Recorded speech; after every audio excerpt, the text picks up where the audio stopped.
being here, and I asked Coach Painter before the game. I said, "Was it like this when you played here?" And he said, "Not quite." I told him it's a testament to him because his program that he's built is phenomenal, and for our guys to be able to come in here and withstand their runs and stay together, continue fighting despite a lot of mistakes.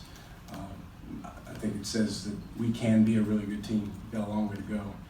But Purdue's a very, very good basketball team, and we're fortunate to come in here and win. Shaka, even going back to VCU and then obviously last year, not many teams beat Purdue. What is the key to beating a team like that and I guess doing it consistently? Yeah, I think every team is different, so I don't know that there's a whole lot of a common thread. And last year, Carson Edwards scored 40 points against us, so obviously we didn't do a very good job on him. I think for tonight's game, the key for us was just kind of hanging in there on defense, even though they were bombing threes in the first half. Stefanovic did a great job coming off the bench, coming in and just shooting the ball in. That's a big no-no for us in our defense, is to give up threes. So for them to hit those first five early was huge. But I thought our guys hung in there and adjusted. We told our guys coming into the game it's hard to simulate how hard Purdue cuts, and so we were a step behind on their cuts for the early part of the game. I thought our guys adjusted pretty well later in the game.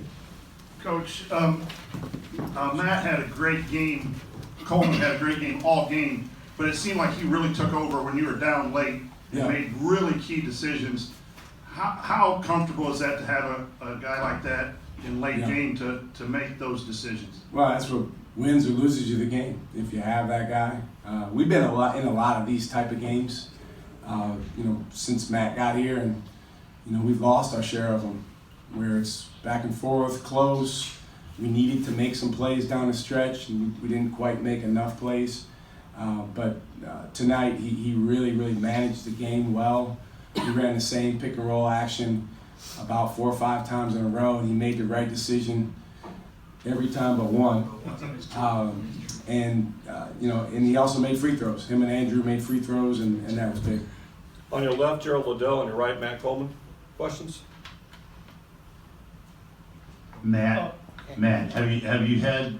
I know they're playing down in the Southwest, but the Big Eight. Did you have any kind of games like this last year in these situations on an opponent's floor, where you kind of controlled the atmosphere early to keep your team in the game, while your team worked their way around to being a team by the end of the game to win the game?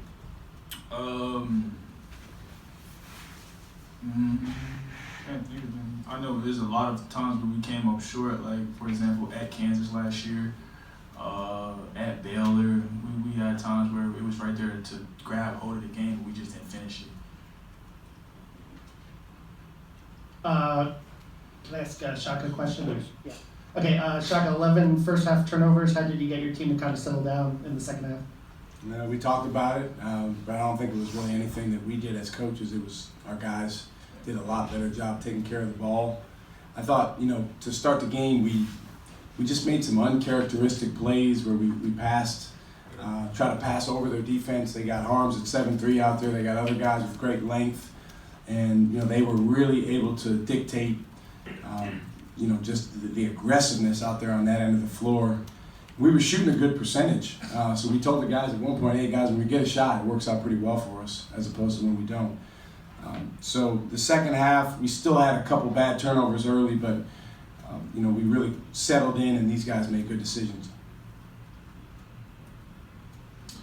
Pick and roll, it was a big, effective thing for you, possession by possession. Is that something that you had in the toolbox before the game? Why'd you keep going to it? Yeah, it's a big part of what we do, and it's because we believe in these guys. We believe in our guards' ability to come off and make the right play, and then we think we got some guys that can make shots when they find them on the perimeter, and some bigs that can score around the rim.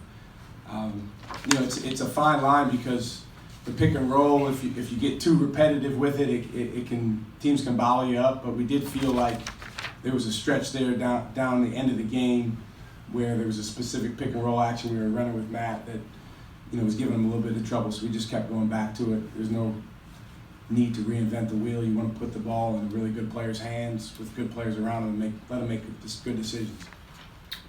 Just for whoever wants to take this, Purdue probably would like to have gotten Harms and Williams established in the low post more than they were able to in the first half. What were you guys able to do to make that kind of difficult on them?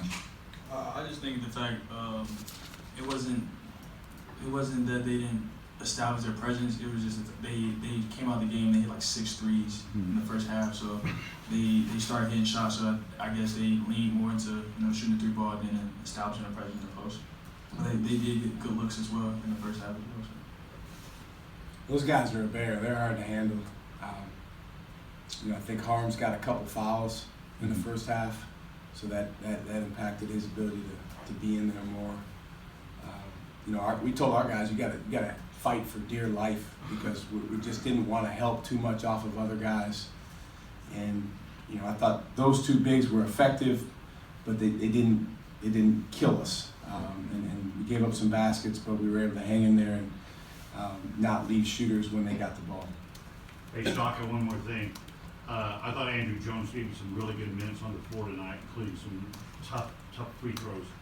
What are you expecting out of him this year?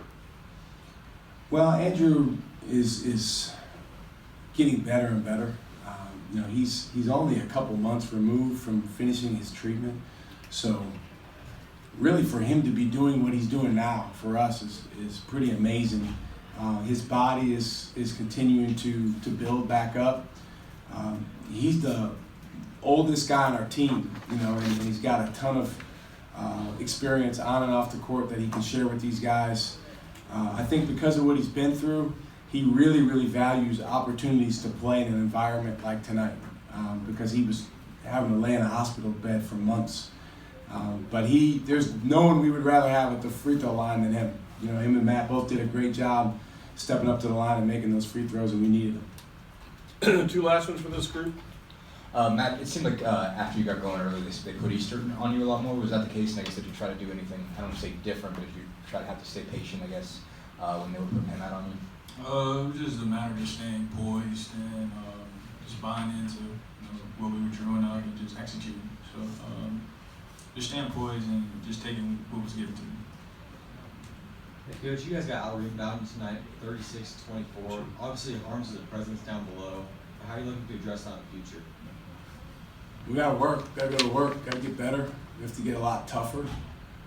We gave up a couple free throw rebounds. That's just unacceptable.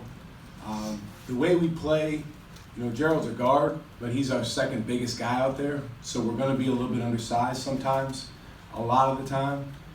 But I believe these guys have it in them, to go grab the ball. But Purdue's are really good. They're gonna out-rebound a lot of teams, and we certainly need to get better. But I think the credit, for that statistic should go to them. Anything else? Anybody have any questions for Gerald at all? I didn't like it, pal. Sorry. Thank you. Thanks, guys.